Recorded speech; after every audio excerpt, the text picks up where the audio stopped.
And I'm going to introduce someone to introduce our speaker. Ray S. is going to come up here. Hi, my name is Ray, and I'm an alcoholic. And so, this guy that's about to speak, I absolutely love this guy. I respect him. I look up to him. He's my brother, and he helped save my life. If it wasn't for him 12-stepping me, I don't know that I would be standing up here today. Because I had gotten so close to that jumping off place and making that ultimate sacrifice. But every time that this man shares, like in general conversation, speaking with, talking to him, listening to him share in a meeting, listening to his story, I get so much out of him, And I talked to Tim one day, and I told him that he needed to get him over here and let him tell his story, because he's definitely got a powerful message. And with that, Ben, come on up. Good evening. My name is Ben. I'm an alcoholic. And I wasn't expecting to get choked up before I got up here, but it happened. He's a huge part of my recovery. He's a huge part of my journey. He's a huge part of my life. And for him to stand up here and say those things are very humbling to me. My sobriety date's August 24th, 2011. My home group is East Marietta on Friday nights at 8 o'clock in the church basement.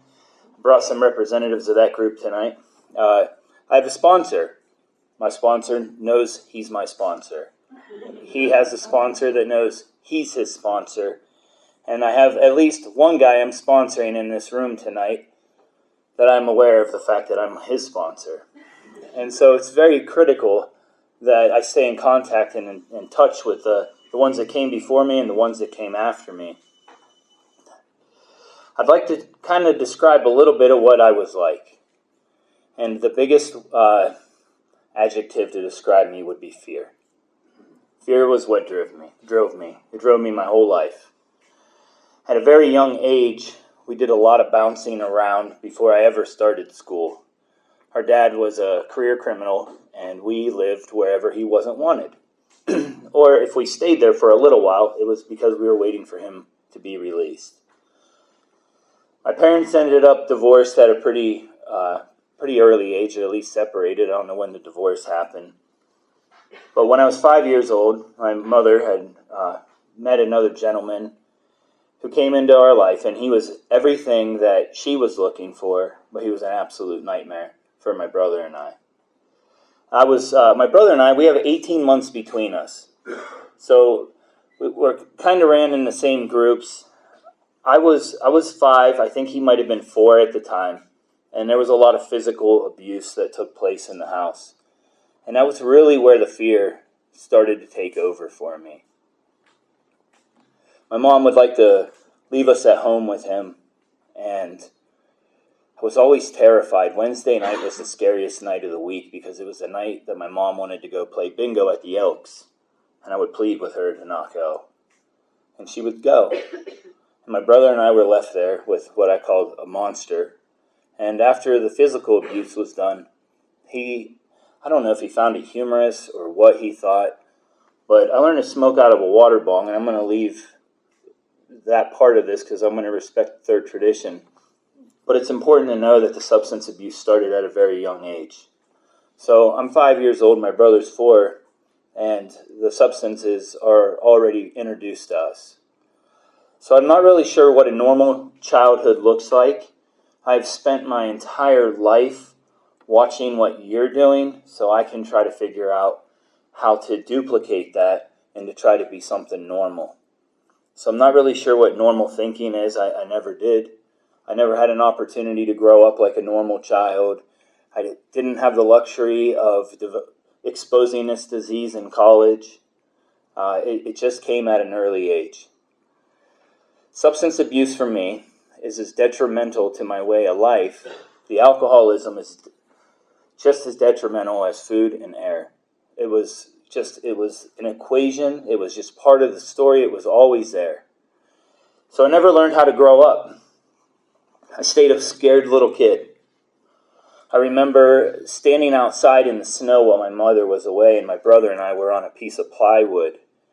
and northeastern Ohio just hugging each other because we were terrified to go inside, but it was too cold to stay outside, and we were trying to keep each other warm. The substances quickly became a part of my life. Now, at 5 years old, I didn't really have much of a say-so in that. I took part in it because I was afraid of not taking part in it. Then we quickly became little bartenders. Anyone that grew up in the 80s, and your parents would always send you off for beers, and we would sip it and try to figure out what the hype was about. It didn't taste that well, but they really seemed to enjoy it. So I tried it again. 10 years old, stole some alcohol out of the house. We hid it in a creek across the street in the park, kept it cold. Genesee beer. If anyone's from up north, they'll know what Genesee is. If you're not, good for you, because you don't want to know what that stuff is. Anyways, it's very nasty beer, but we drank it. 10 years old, I was the first time I can recall getting drunk. I also recall having a really good time. And I never really thought much about it at the time that I wasn't afraid when I was drunk. But I kept going back to drinking, and I wasn't afraid when I was drinking. I started getting into trafficking some things along the way because we grew up pretty poor. And again, not knowing what normal was, I thought normal was what everyone else had on their outside. So that was what I was trying to do. I was trying to blend in. And you can't do that without money, so you try to find ways to make money. And for me, making money meant stealing, selling things that were illegal. And sometimes it was just selling beer, stealing stuff out of parents' refrigerator after a long night and selling it to some of my friends or having them throw in with me. It was how I got extra things in school when the other kids were buying snacks and I was on that government lunch. So, and some of our groceries came in the mail. But I don't want to talk about all that. That's just talking about my economic status growing up. It got to the point where I lost control at an early age. I had lost the ability to choose even in high school. I'm showing up to school drunk, loaded. And then the anger started to kick in. I was still afraid of my peers and I was afraid of authority, but I kind of outgrew the physical abuse at home. And when that happened, I became angry. And so I would get drunk and I would let them know exactly how I felt. And inevitably, I ended up with quite a few domestic violence charges, but I always seemed to elude the law before I was 18. Not after I turned 18. After I turned 18, 2 weeks after I turned 18, I was standing at a payphone, lit up, and a police officer came and wanted to pick me up for underage drinking. And I, like a cocky teenager, I'm trying not to cuss from the podium tonight. I made myself a little deal, so if you can fill in the blank if I get stuck on a word. You'll know where I'm going. But out of respect for what Alcoholics Anonymous has done for me, I try to respect the podium to the best of my ability. And I told the cop he was wasting his time. The judge was not going to throw me in jail. We had common friends. His stepson was a friend of mine in high school. The police officer did not believe me. And so I ended up in jail. And of course I end up in court and the judge asked, "Hey, what was that about? Why would you say something like that? What should I do with you?" And I said, "Give me 10 days in jail, suspend 9 of them, and give me credit for the night I was in there." And he said, "Okay." And he let me go. And I never got in trouble in that court. I had 8 underage drinkings in that court. I had a DUI in that court. Multiple domestic violence charges in that court. I was to the point where I had a court-appointed attorney given to me so many times. I had the same attorney. And when I would walk in there, Don Humphrey goes, "Dang it, Ben, again?" And he would just take me in the back. He didn't even wait to get appointed anymore. He just kind of represented me pro se. Well, that was really good for misdemeanor court. My drinking got out of control. I met a girl. She was a girl that I hung out with at nighttime. She was a girl I called at 2 in the morning. She was a girl that enabled me. And she was a girl that ended up pregnant. I thought to myself, this is an opportunity for redemption. I'm going to be the kind of father that I didn't have. The only problem is I didn't know how to live life sober. It was the most important thing to me. You could have asked me at that time what the most important thing to me was, and I could have said a handful of things. I could have said a career possibly or whatever, but the most important thing to me was alcohol. And so I started quickly lying about my drinking to her. And there was a lot of infidelity and a lot of fighting with her, verbal fighting with this one. And I probably should have walked away from that, but she was a really good Al-Anon, and she really hung around. And I took full advantage of that. We ended up getting married. I had a son. We ended up divorced pretty quickly after that. And I caught a felony for trafficking, so they put me on probation, and I'm doing what we try to do, right? I'm trying to time the drug test. I'm trying to, be there when I think the probation officer might be there. All my little survival skills that I developed along the way to keep me out of trouble or to keep me from getting physically injured, I was trying to use on this guy. I managed to barely squeak by this 5 years. Well, in this 5 years, my wife and I ended up divorced. I came down to Georgia.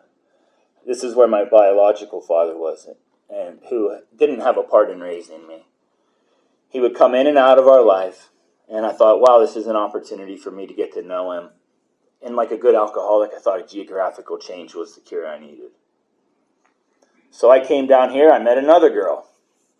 Same thing, this relationship got very physically abusive. Between the two of us, she liked to fight when she was drunk, and apparently I do too. You learn some things about you in here, especially out there in the street, and that was one of them. She ended up pregnant. I had a daughter with her. That didn't last.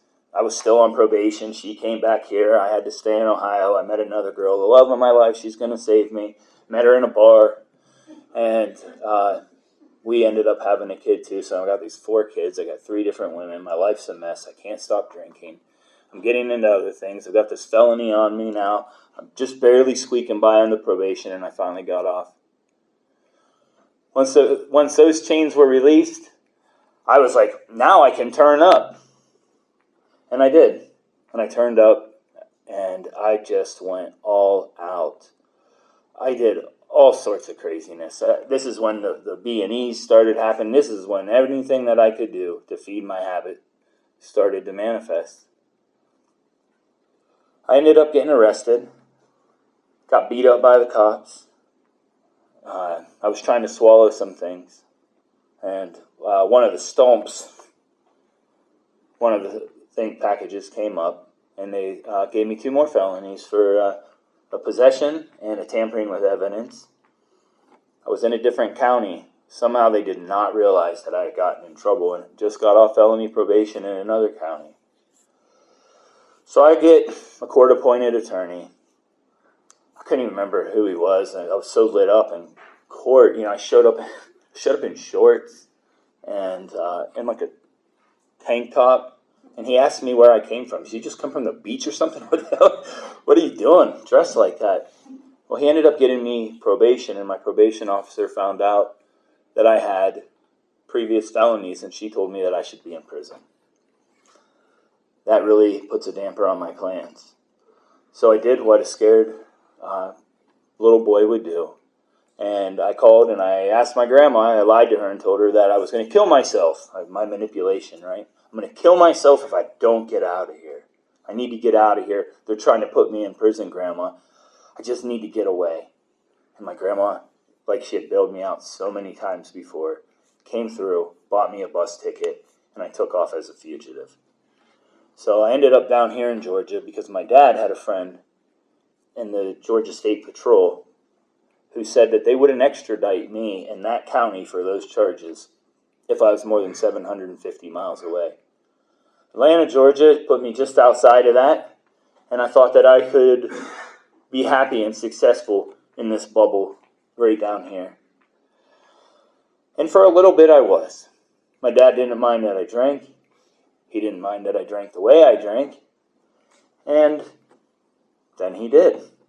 Then all of a sudden I was the problem. And just like everywhere I've ever gone, I showed up pretty quick, and things got pretty unmanageable, and I found another girl, and I took her hostage, and she was my savior, and she liked to drink like me, and we were really connected, though. This was like one of those people, you reach these people in your life that you're connected to on a different level, and she was one of them.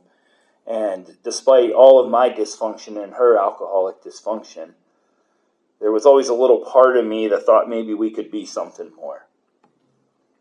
I got her pregnant. I always say she ended up pregnant like it was like some mistake. Like I took a wrong turn and I ended up in Bojangles instead of Zaxby's. Like that's not how this went. But I always say it like that. I think it's important that I say it for what it is. And the fact is I just didn't really have any regard for it. I wanted what I wanted, just the way I drank. I treated girls that way too. I wanted what I wanted, and I wanted it the way I wanted it. Well, I'm out driving around now. I'm wanted in another state. I don't have an active driver's license. I'm on my way back up out of Midtown, and I'm flying up the highway. I'm lit up, and I get caught in a sting at a gas station. The plate I had wasn't registered to that car. I didn't have a driver's license. There's no insurance. And instead of walking into the store with the things that I shouldn't have on me, I've just walked into the store and left the stuff in the car, and then next thing you know, I'm catching felony number 4. And they ended up putting me on probation. I didn't make it through pretrial. The judge said I talked too much, and she wanted a drug test. Well, I wasn't able to pass that, and I couldn't talk my way out of it. Cobb County, they say, count on being busted. You know, and then after you have been, they say, come on back, boy. That's what Cobb stands for. That is that's accurate. Super accurate, both of them. And so that's what happened. I went to jail. I failed the pre-trial. I didn't make it through. I got out, had the probation. And I knew my life was out of control. And it was unmanageable. And for the first time in my life, I'm trying to figure out what a sober life would look like. I'm trying to imagine going to the trap house, just saying I'm hanging out today. Or going to the bar and be like, just Coke, no Jack. I couldn't fathom how I was supposed to keep living life the way I was living it. I mean, without doing anything else, right? Like, just no substance. Like, I'm just going to continue to hang out where I hang out. I'm going to continue to spend time with the people I spend time with. The thought of doing something completely different never crossed my mind. So I was a little upside down, and I went to the men's extension. It's up in Marietta. And I walked in, and I told the guy, I said, hey, I need a place. I can't stay sober. And this guy JJ, he's at the door, and he tells me, he says, here's a meeting list, 7 meetings in 7 days, come back. So I went to 4 meetings, caught a resentment, and went back out. And that ran me all the way up through August 23rd, 2011, where was the night of my last drink. Was at my favorite watering hole, and I had this bright idea to kick the door in across the street at this house and steal some things so that way I could afford my habit. Well, I got it. I thought I was going to go in the window and unlock the door from the inside, but these are one of these smart people that put a deadbolt that required a key on both sides of the door. So I had to kick the door in to get the stuff out. And I got back to my house, and the girl I was with told me it was over. And all I remember is blacking out and coming to with the police at my door, suggesting that I was a suspect in a burglary. And I said, well, not me. I actually had no memory of this at the time. Look around. Boy, never look around. They went out back and they found all the stuff that I had stolen, and they arrested me right there. And I'm sitting down in the back of the cop car. I'm cuffed up, and I see the girl, and I see the daughter. And this is where I normally would say, is she going to leave me? Am I alone? When am I getting out? I've got to take care of them. I've got all these responsibilities. But not that day. That day, the thought that crossed my mind was, I don't have to worry about how to figure out how not to drink today. That decision was made for me. There was no way I had to come up with a plan or anything to figure it out. It was figured out for me. So I ended up in Cobb County Jail, and that gratitude quickly left me when all my jailhouse attorneys were telling me that I was looking at years. You see, they didn't know that I'm a 30-day, 60-day, maybe 90 if you give me work release. That's the kind of time I do, if I do any. And they're telling me years, and I just wanted to die. As I'm sitting there, after I'm there for a few months, waiting for trial, waiting for court, waiting for anything, waiting for my attorney to come visit me, I hear, AA, AA. The officers are yelling it. I'd been there for a few months. This is the first time I heard it. And I said, oh my gosh, do I need AA? There was something about it. If you've ever been in one of those situations on Sunday morning and the pastor is preaching at you and you feel that conviction, you feel that draw that says, I need this. There's something about it. I don't know what it is, but I need it. And that was the feeling I had when they called AA. So my first AA meeting was in waist chains and leg irons. And I sat in there, and there were 3 gentlemen that came in, and there were a few of us and the officers making sure we weren't in there stealing staples or whatever contraband we could get a hold of.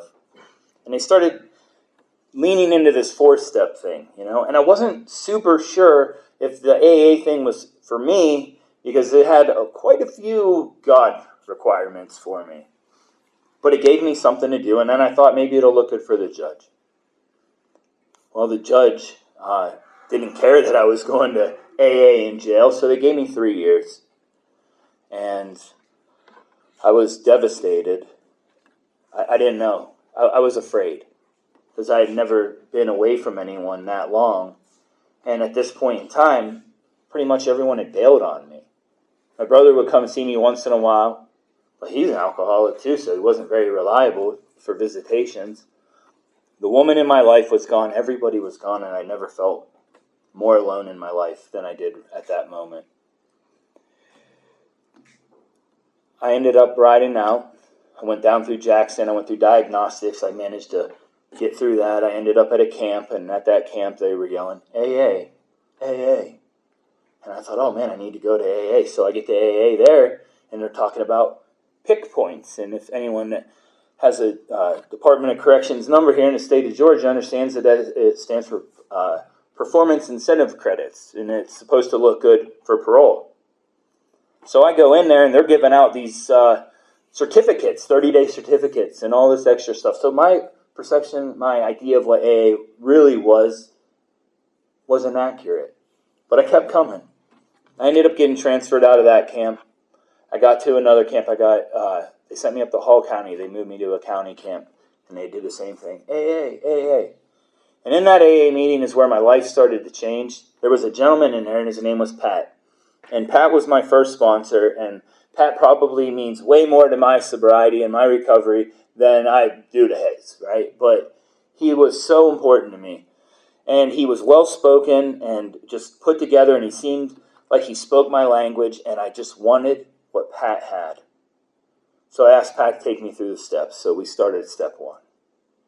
I didn't even think I was an alcoholic yet. I just want what this guy has. Let me hear what he has to say. He tells me to read the big book. I look, over 550 pages. I was like, this is a lot of pages, man.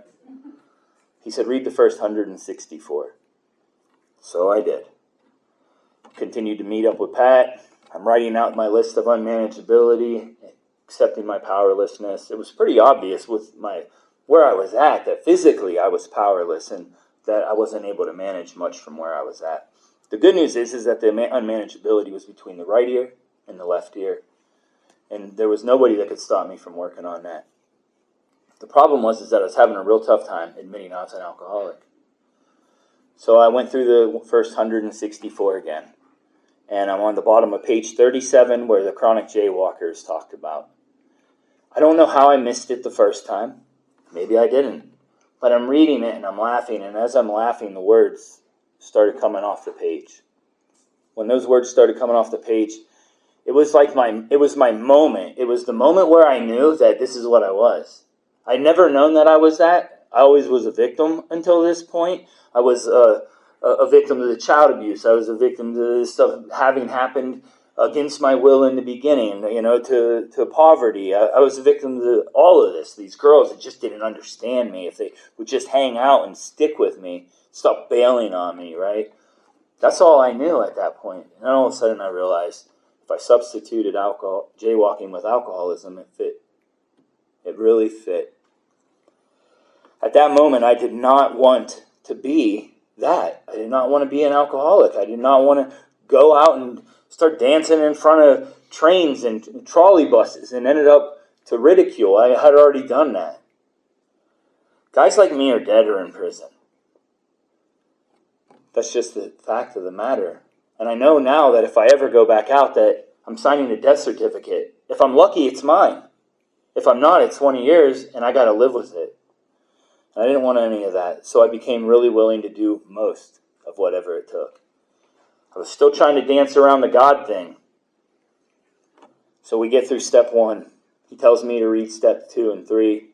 He asked me if I have an understanding. I say, yeah, I get it. And he said, all right, let's start step 4. Step 4, I got hung up. I was in so much anger. And he asked me, how's your prayer life? And I said, man, praying hands are begging hands for weak people without a hustle. I just don't want to do that. I was thinking about all the Sunday morning church escapades I'd been on and the failed convictions that I had after I left. And I just didn't want to put it in that. And he said, well, that's good. He said, so every day, every morning and every night for 2 weeks, you're going to pray for all those people you're angry at. You're going to pray for them by name. You're going to pray that they have everything in life that you want and that you not be a part of it unless it's to be useful. So remember, I had too much going on to read that's the resentment prayer in the back of the book, because anything more than 164 pages while I'm sitting on a 3-year sentence, I just didn't have time for it. And so he gave it to me out of the back, and I did it. And I started praying for these people that I swore to. When I first started saying their name, I didn't even know who to pray to. I said, who do I pray to? He said, pray to my God. So I got on my knees, and I said, dear Pat's God. And I started to say these people's names. After a few days, I started to mean it. I didn't just come to believe. I didn't just make a decision. I did what my sponsor told me to do, and that just happened. That was not my intent. My intent was to prove that it didn't work, and it did work, so I continued to do it, and I bought in.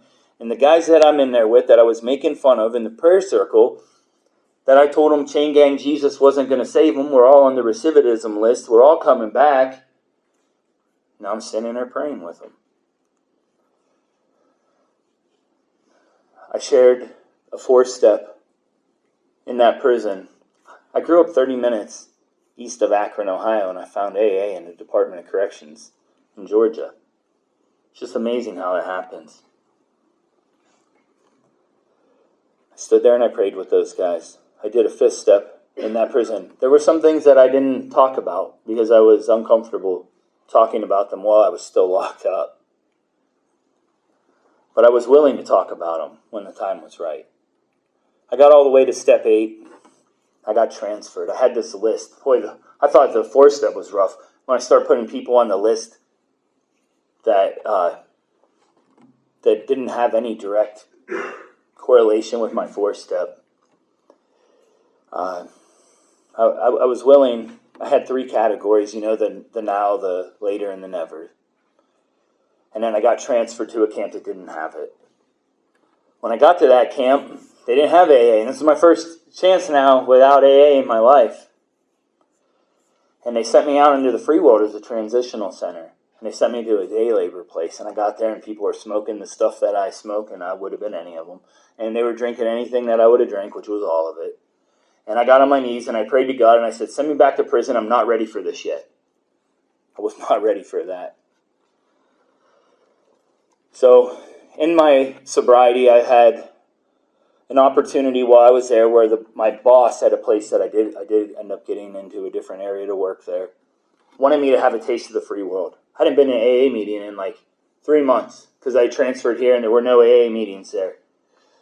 And there was an AA clubhouse there that I've never been to a meeting at before, that when I was waiting outside the day labor place to see if I'd get a job, I would walk around and I set up chairs and I broke down chairs and tables, and I've never been to a meeting there, but I feel like it saved my life because I was ready.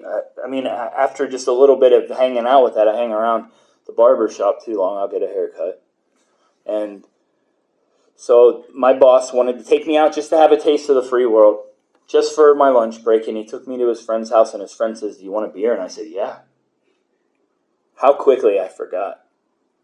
And God showed up, and God's name was Barry at this particular point in time, because Barry was my boss's name, and Barry had a brother who was an addict, and for some weird reason, I gave Barry hope that maybe his brother would get sober one day. And Barry stood in between me, and he said, "Absolutely not." And I said, "Fine, dude, whatever, it's all good, no big deal, you know." So, thank God for that. Barry knew I was getting ready to get out, so a few weeks later, I ended up getting out of prison. I didn't know what to do.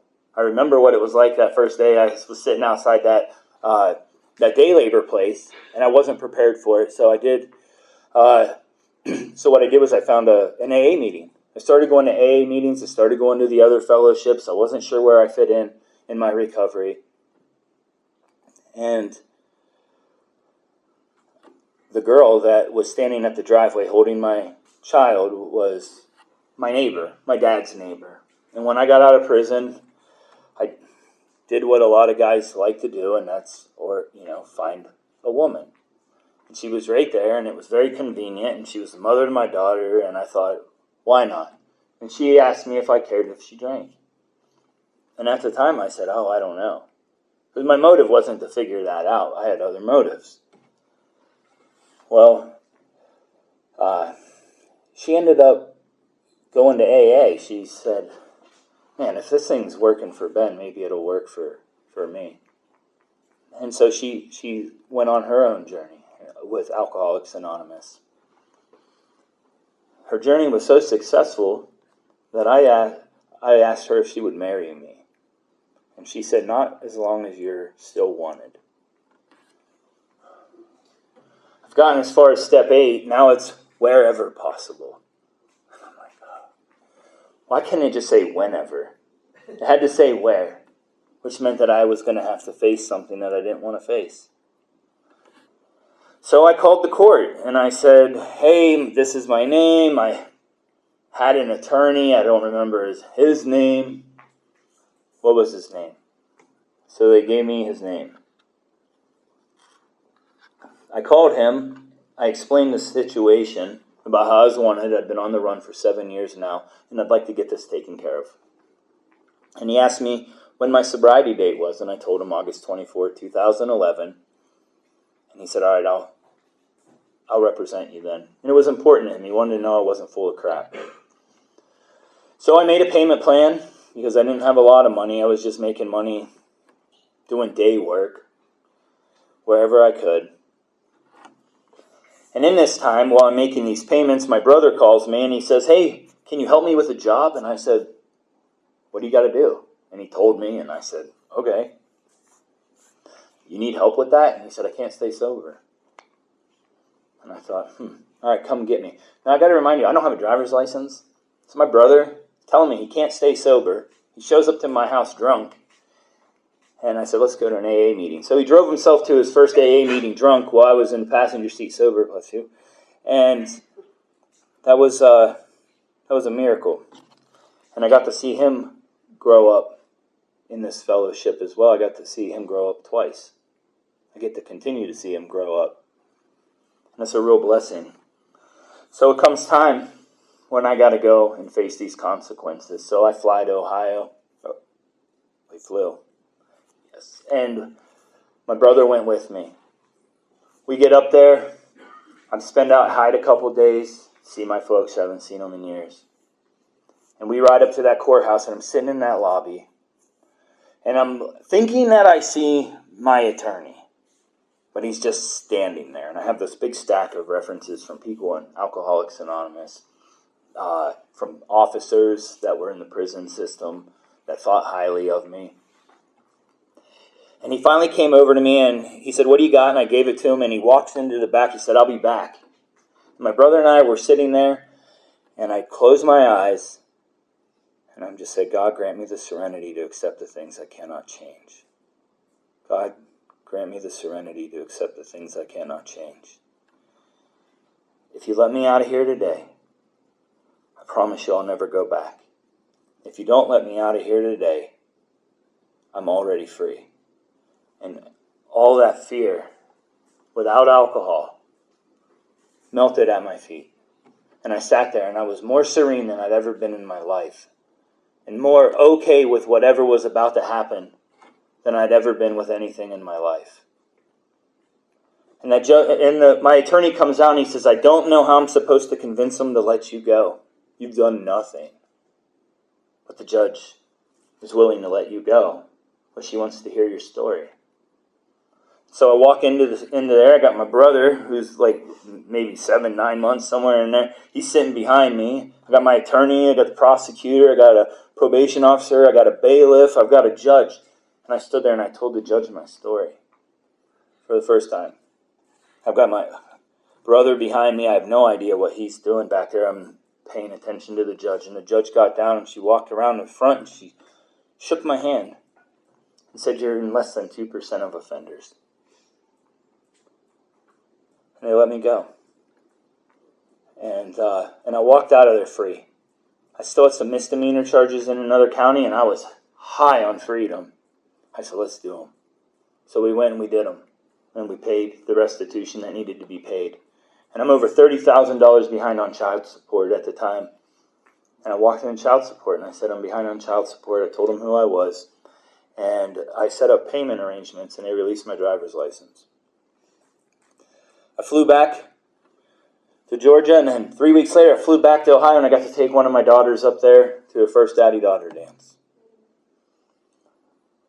I still had a couple kids that didn't want to talk to me. I had one daughter here. Her mother's an alcoholic, and she was putting my daughter in a really bad situation. My daughter was subjected to sexual abuse, witnessing it.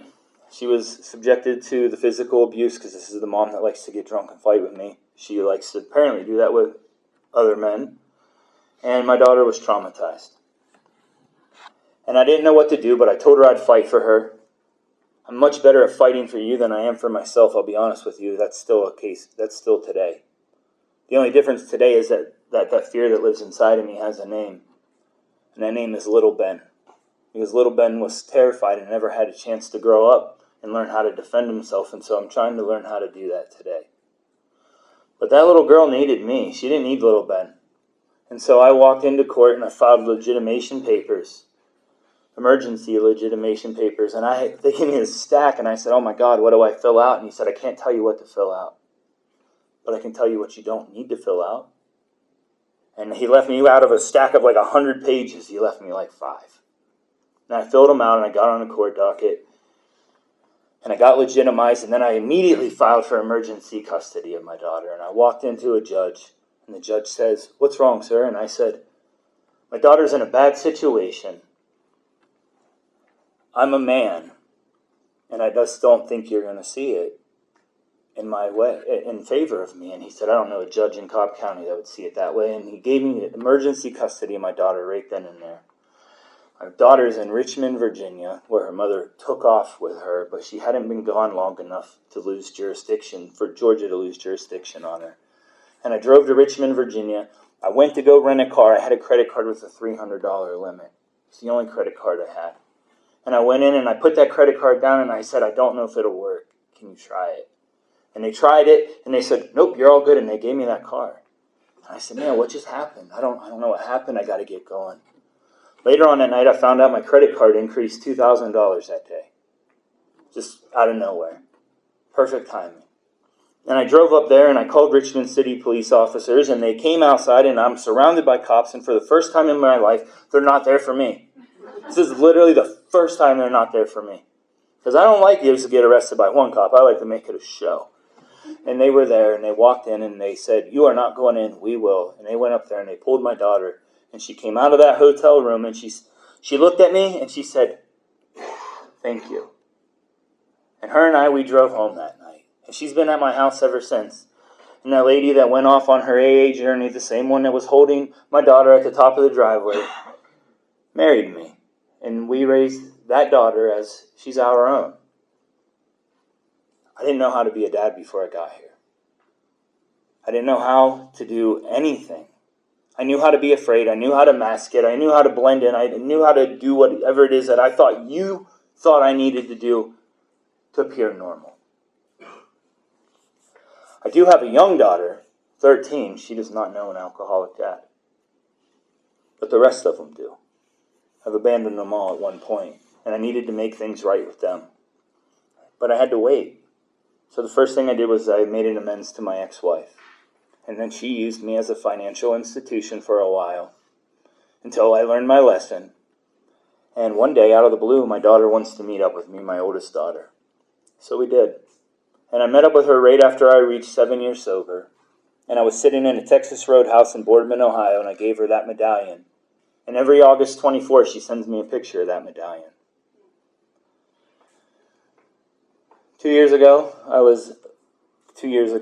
coming up in August, a year and a half ago, I was announced as her father at her wedding. I was the second one to hold my first grandson. I gave that respect to the guy that raised my daughter. I'm just glad to be a part of. I don't have to be the first. I don't have to be the second. I just want to be a part of. Well, my son was pretty stubborn. I think he gets it from me. Probably his mom, though. And it's my attempt at a joke. And I finally had the opportunity to make an amends to him. This last Christmas, I got to spend Christmas with all 5 of my kids. I fly to Ohio, I rent a house for the week, and we spend time together as a family.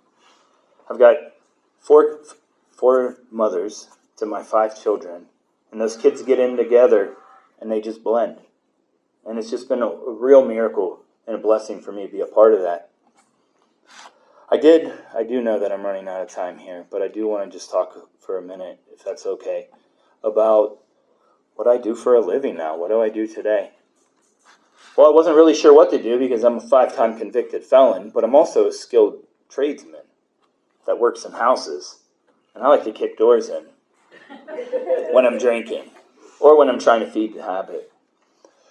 And I went to work for a plumbing company, and they got to the criminal background check, and I told them, let's stop there.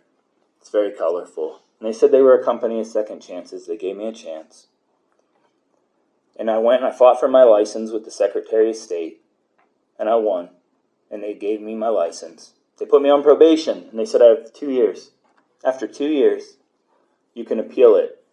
I had it shipped out overnight mail the night before my 2 years. It got there. I applied for my master's, and they gave that to me. I earned it. I worked for it, but they gave me the opportunity to get it. I became a business owner in Alcoholics Anonymous. I sold that business to a much bigger business, and then I found out that you can't turn a pickle into a cucumber. That doesn't just mean for alcohol. It means for business as well, and so I've decided to go back out on my own. I sponsor people. That girl that I picked up in Richmond, Virginia, just turned 18. She's going to graduate. I have a second granddaughter. I have a second grandchild, a granddaughter due in July. And it's all due to Alcoholics Anonymous. And we never really touch on steps 10, 11, and 12 in here, right? The fact is every day, think about what I could have done better. And that's the key to my step 11. Every morning where I ask to have those defects not be a part of this day. And I ask for that guidance. And I continue to sponsor people. And I continue to work with my sponsor. And I suit up and show up whenever and wherever I'm asked. Thank you.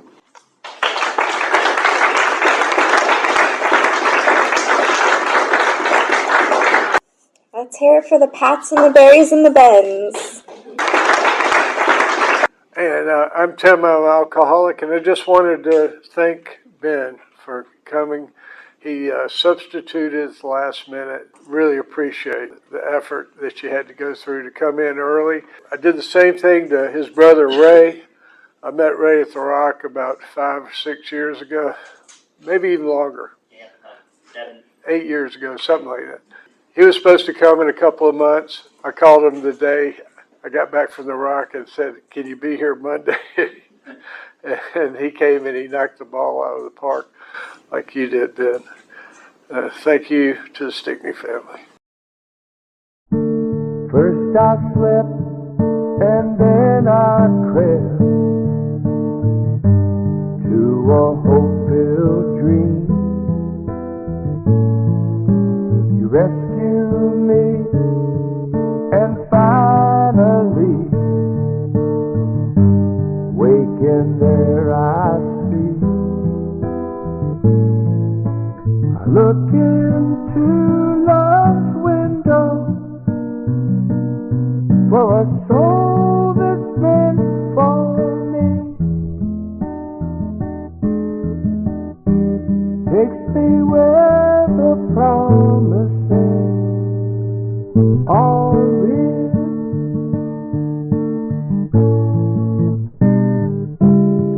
Sometimes quickly, sometimes slow, we get just what we need.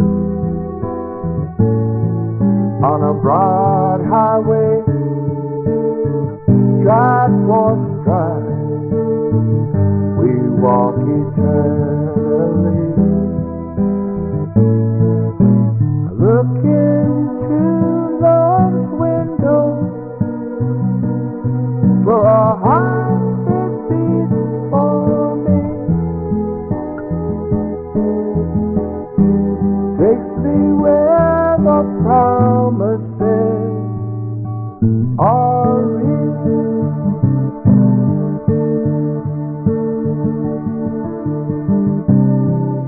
And I always long for something that sets me free. And I'd run to a world in harmony. See love as a vision that one day would appear to me. Take me where the promises are real.